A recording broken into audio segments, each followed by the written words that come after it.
Okay.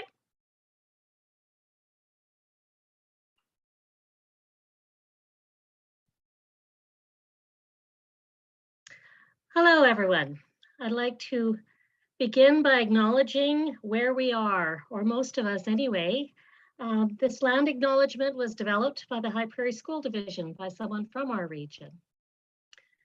So we'd like to acknowledge we are meeting today in the Lesser Slave Lake constituency, located within the ancestral and traditional territory of the Indigenous people of this area. This land is and will continue to be home for the Cree, Dene, Métis, and other First Nations residing within the boundaries of Treaty 8. We acknowledge the elders and knowledge holders that are still with us today and those that have gone before us. We also would like to acknowledge this land is also home to the four-legged, flying, crawling, swimming, plant and rock beings. We share this land with many others and must walk carefully and be mindful of the impacts we have on those we share the sacred land, air, and water with.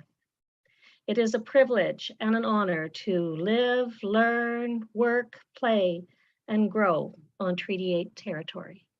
Hi, hi. I would now like to ask Teresa Campio, an elder from Driftpile, to help us begin in a good way.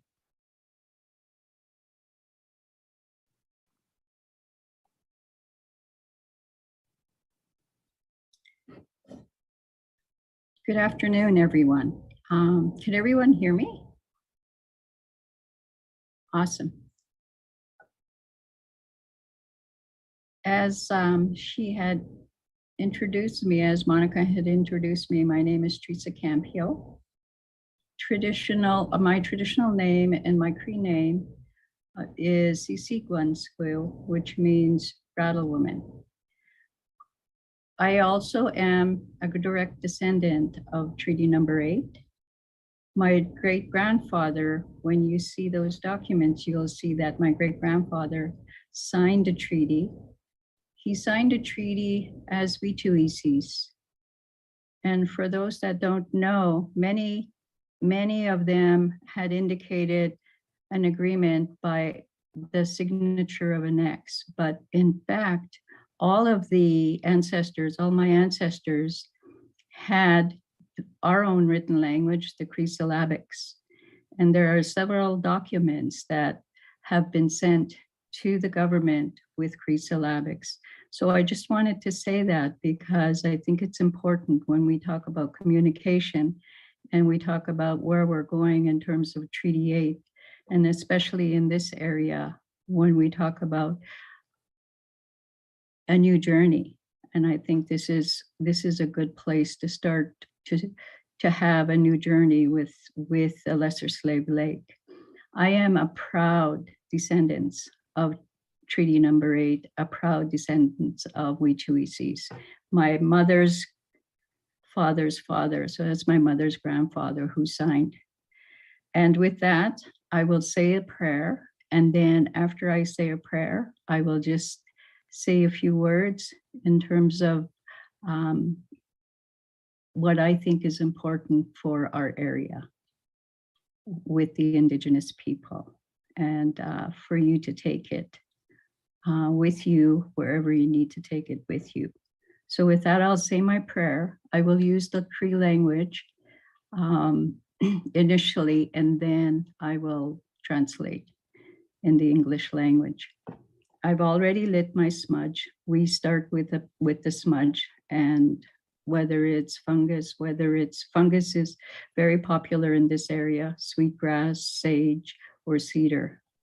Those are the most common ones that we use in terms of smudging and clearing the air so that our mind is free and we can relate to one another in a good way. So with that, I will start my prayer. Haunatawi siwatsin, magimnan, sukamaunan, kigaugamawin, haunatawi skitaman, tansquaiskamuhtiak, kia ugamawik, piksnomaunan, quais piksquiak, quais mutihiak, igua quais kamamtanichaganiak. Grandfathers, grandmothers, in the Creator's name, I call upon you today. I ask you to guide us. I ask you to guide us with our hearts so that when we speak the truth. I also ask you to guide us on this journey as in a good way, and that we take this journey so that everyone around the Treaty Number 8 will have benefits from all that is going to happen in the future, that we will now become instrumental in making things happen for the First Nations people here in our area, and that we work together in partnership as it should have been at the beginning of the signing of Treaty Number 8, where we agreed that we would work and live and share the land and the resources as partners, as willing partners. I thank you, Creator, for all that you've given us. I thank you for the gifts. You have provided so many gifts for us, and I am grateful. We each live in a world where we don't have to worry about war. We live in a world where we don't have to worry about food. We live in a world where we don't have to worry about any dangers, any natural disasters that take our land. And I thank you for that. And I thank you for that blessing. I ask you to guide us today and each and every day from this day forward in a way that we will walk honorably and that you would be proud of us. Ganaskum tinawa kahkiao. Hi hi. So with that, I just wanted to share and talk about a little bit about the Indigenous people here in Lesser Slave Lake and me as an elder and me living here all my life. And what I think is important to the well-being of our people. And although we always focus on the economics and we focus on the resources and economics, and thinking that the more resources, the more economics, the better life will be, especially for the Indigenous people. But that isn't necessarily true, because if that was the case, we wouldn't be in the state of affairs that we're in now. So I think that from this day forward, what needs to happen is we need to take a look at how can we speak the truth about what happened to the Indigenous people, and how can we speak it in a manner so that people are not getting upset, offended, and walking away without really wanting to understand it fully. We're not in a position at this point to begin to point fingers. What we're in a position to do is to help one another understand the best that we can and work with that understanding that the Indigenous people are the people of this land. That's the number one truth. And the second is that the Indigenous people need to be part of the events that go on here. In the past, we were not necessarily ignorant, but we stepped back and didn't get involved, especially in the provincial politics. We didn't get involved here. I didn't get involved, and I can speak for myself.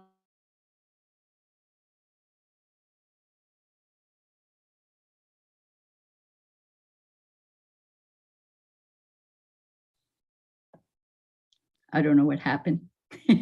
Somebody muted me. It cut out right when you said, I can speak from my own experience and that I wasn't that involved. Can you finish that thought for us? Sure, I can do that. I wasn't involved. because there didn't seem to be any change in how it's going to help us, how it's going to help me. And it's necessary for us to see what the benefits are, as it is for anyone. Like, we're not any different. Everyone must see a benefit in what's going on, a benefit to themselves, a benefit to their families, a benefit to their community. You have to see that benefit in order to support it. And if you don't see that benefit, then it's not that you're not supporting it, it's that you're not putting any effort into trying to push it through. So I think that's the important message that I want to give, is that if there is no benefit for the Indigenous people of Lesser Slave, if they don't see it, then they're gonna be not invisible, but they're gonna be silent.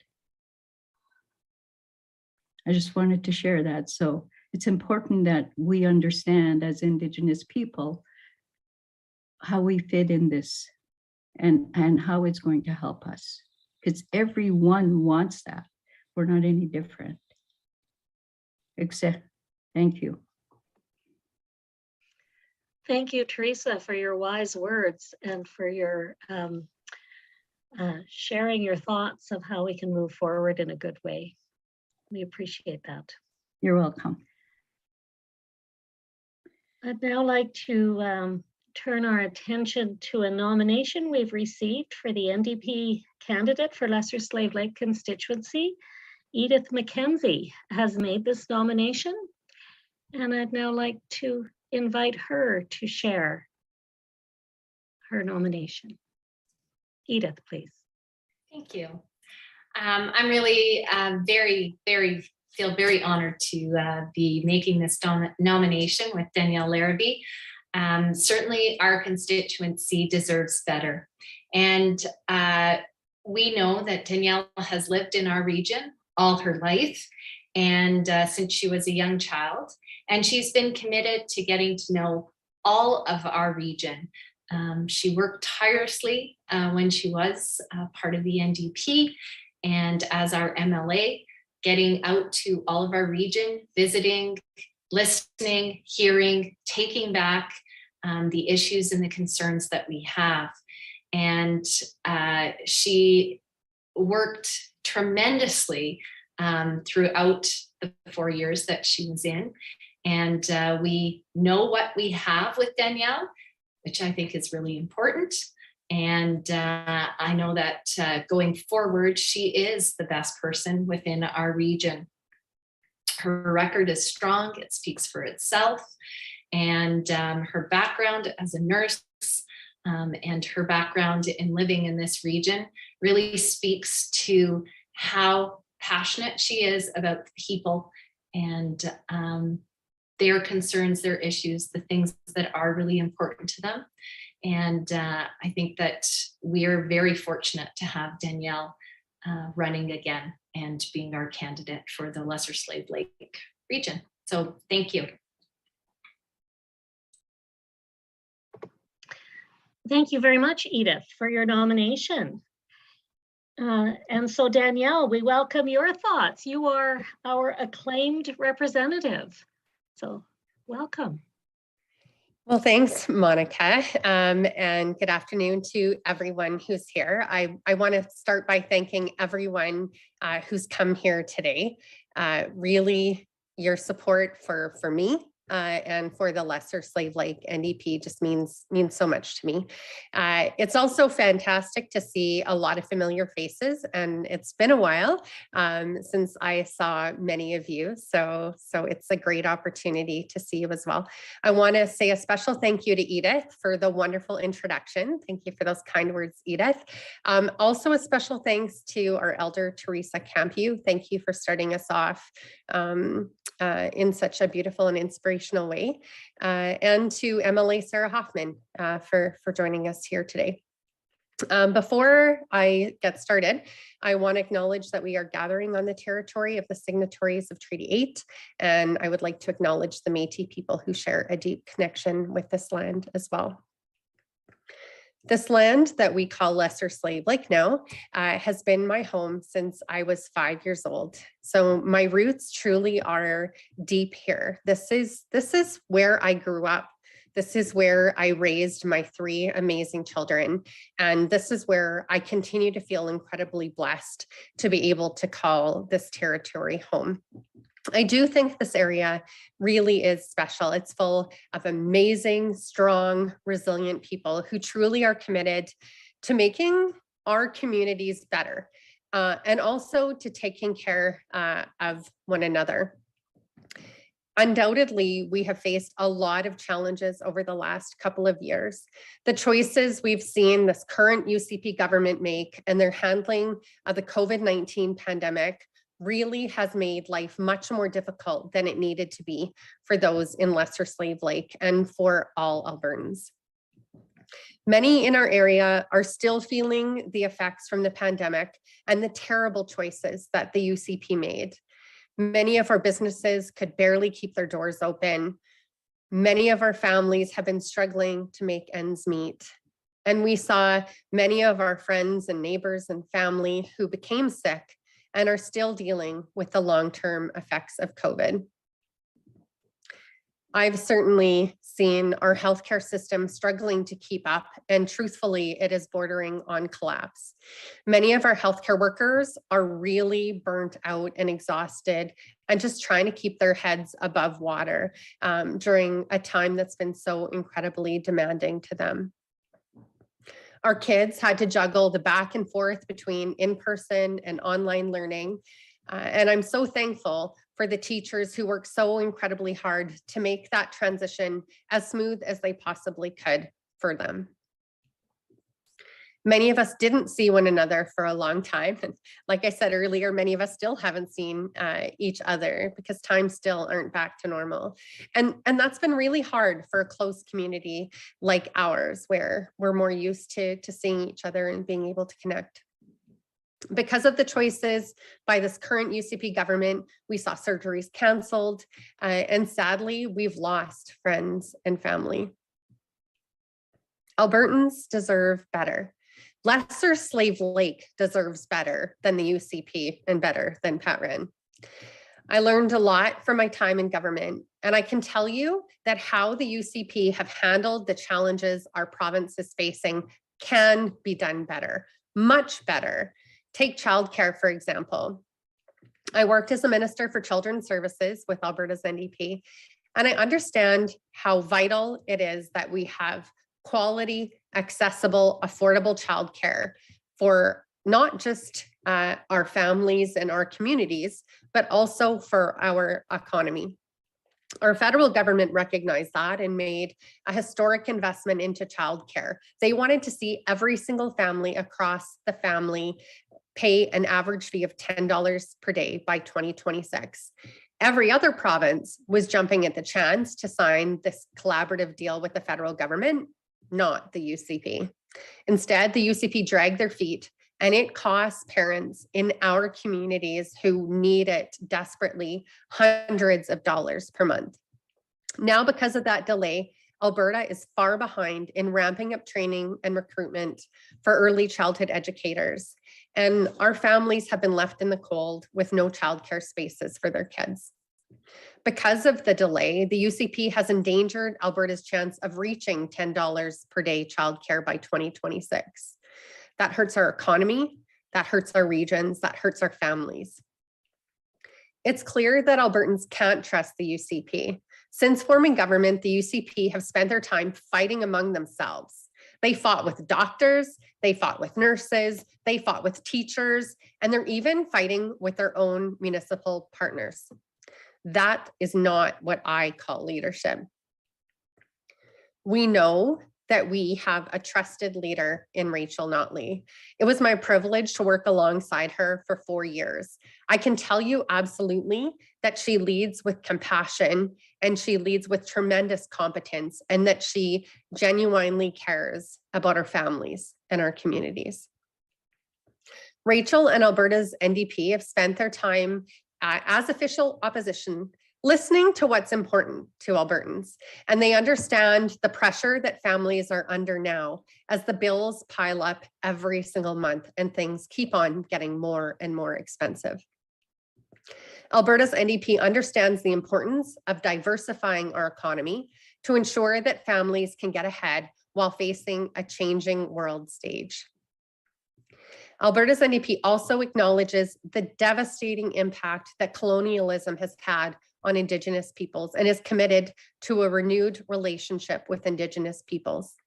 Through that relationship, we can work together toward true reconciliation, as Teresa said, as true partnerships in true collaboration. We also understand the importance of our public healthcare system and the importance of keeping it public and not privatizing it, as we see the UCP so desperately wanting to do. I've been an RN for a long time, and I've been providing care to the people of Lesser Slave Lake for over 24 years, from Driftpile to Wabasca and pretty much everywhere in between. And I understand the pressure that our healthcare workers have been facing day to day. And I know that Alberta's NDP have your health as their top priority. We will make sure that your family can get to a doctor when you need care, that there will be an ambulance when you need it, and a space in the hospital when you need it. I was your MLA for 4 years, and I worked with Alberta's NDP for 4 years. And I trust the NDP to make a brighter future for the province that leaves no Albertan behind. That is why I am so very pleased to seek election as your next MLA for Lesser Slave Lake with Alberta's NDP. I will work for this region that I love so much and make sure that Lesser Slave Lake has a strong voice in the legislature. I will work to ensure that this area will have access to quality healthcare, quality education, quality childcare, long-term job growth, and opportunities for our kids, and to ensure affordability for households with a competent government steering the ship. I want to thank you so incredibly much for your support and for the trust that you continue to show in me. I know that together we're going to do the hard work to make sure that Lesser Slave Lake is orange again after the next provincial election. So thanks so very much for being here today. Thank you very much, Danielle. This is a great chance for those who are not familiar with Zoom. Look at the reactions button. You know, normally we'd hear lots of applause right now, but let's see lots of things lighting up on those reactions. Those happy feelings that we are experiencing right now, hearing from Danielle about the excitement of a change. Boy, we really need a change right now. Thank you very much, Danielle. Thanks for watching. Alberta's NDP is working hard to build Alberta's future and to build a future that involves all Albertans. The momentum is building. If you want to be part of it, join us at albertasndp.ca.